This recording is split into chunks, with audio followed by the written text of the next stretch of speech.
O pessoal da indústria automobilística me diz que a gente, como é muito difícil hoje você ter uma rede, por exemplo, as distâncias aqui são enormes, né?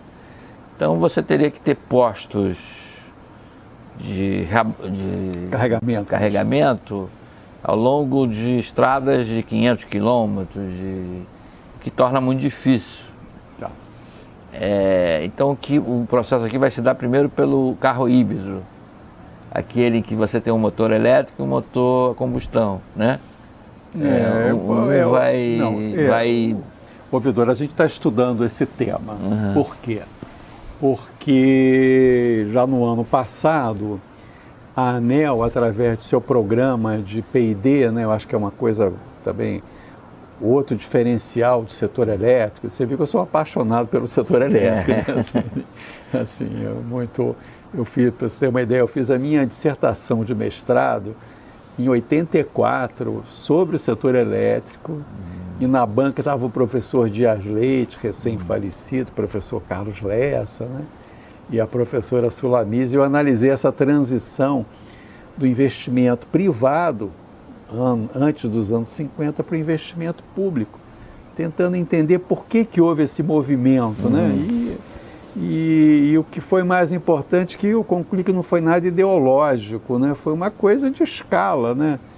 O que é muito importante, né, no setor elétrico, você não vir com nenhuma tentativa de análise ideológica, né? Você tem um movimento pendular no setor que, ora, eu preciso do Estado, chama ele. Quando eu não preciso, eu não chamo ele. É o caso da Eletrobras. Precisei ela lá em 1960, 70, fez um trabalho maravilhoso. Eu preciso ela hoje.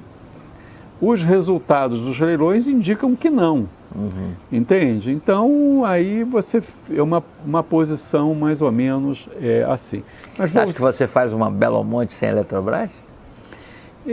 Mas a gente não vai ter mais Belo Monte, né? Pode ter ali na fronteira com a Bolívia. Mas ali é 3.000 mega, 3.500 mega, entende? Certamente para uma binacional eu vou precisar, né?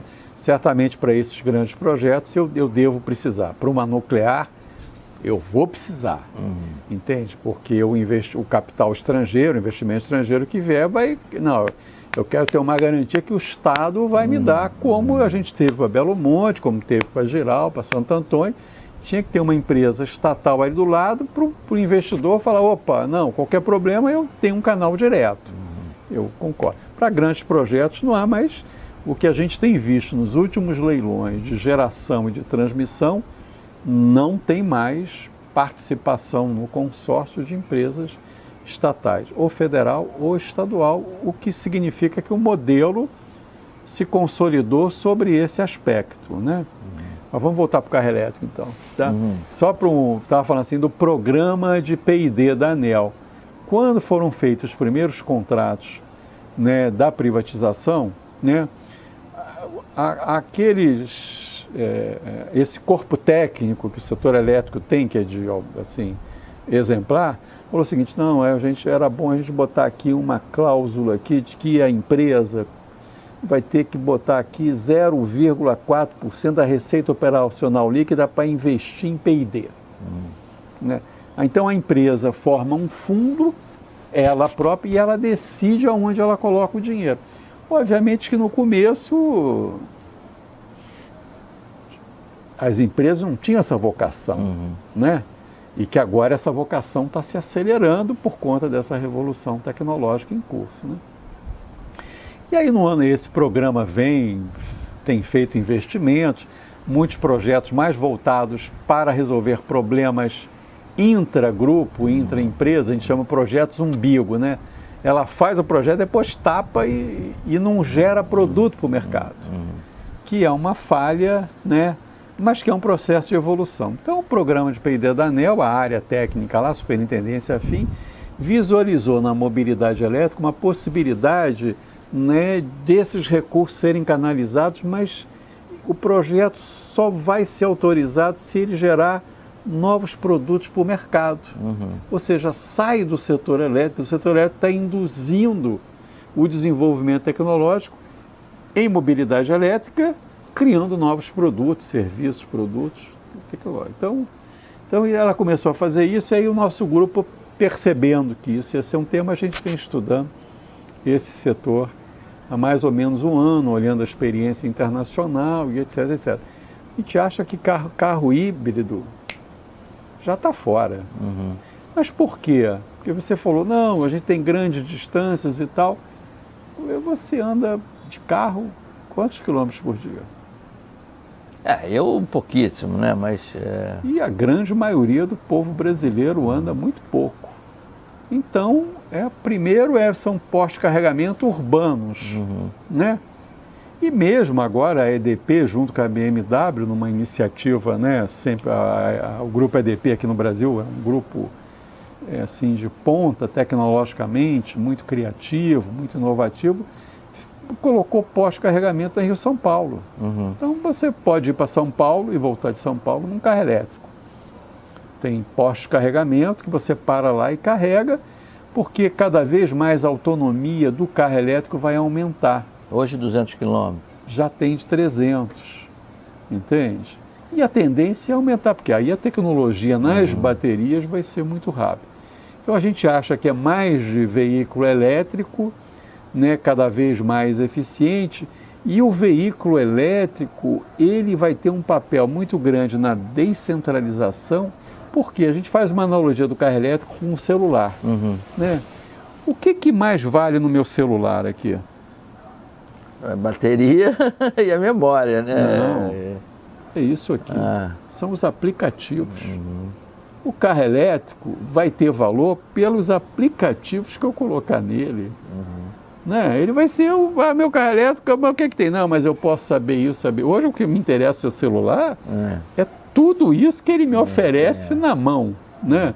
É um pouco essa analogia que se pode fazer com relação ao veículo elétrico. Então tem uma fronteira de desenvolvimento tecnológico muito grande, que é a digitalização, a possibilidade da internet das coisas, indústria 4.4, quer dizer, o veículo elétrico vai ser perfeito para isso, mas ele precisa de uma rede de abastecimento, que são os postos de carregamento, que certamente no futuro aqui na sua garagem vão colocar, entende? Aí você chega do trabalho, ploft.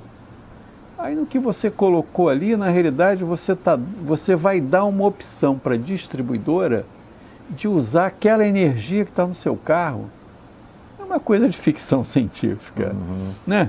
Então, né, porque de repente eu sou o fornecedor também, né? Também, não, lá em Portugal, aquela rede elétrica, nós acompanhamos esse processo e tal. Está com 500 carros ainda? Não, já está crescendo bastante lá. Para você ter uma ideia, eles têm o operador nacional dos postos de carregamento. Então você anda de Portugal sem nenhum problema, porque todos os postos têm uma padronização técnica. Na França você não consegue ir de Biarritz a Grenoble. Você não consegue, porque em cada lugar tem uma coisa diferente. Lá em Portugal eu já tenho isso.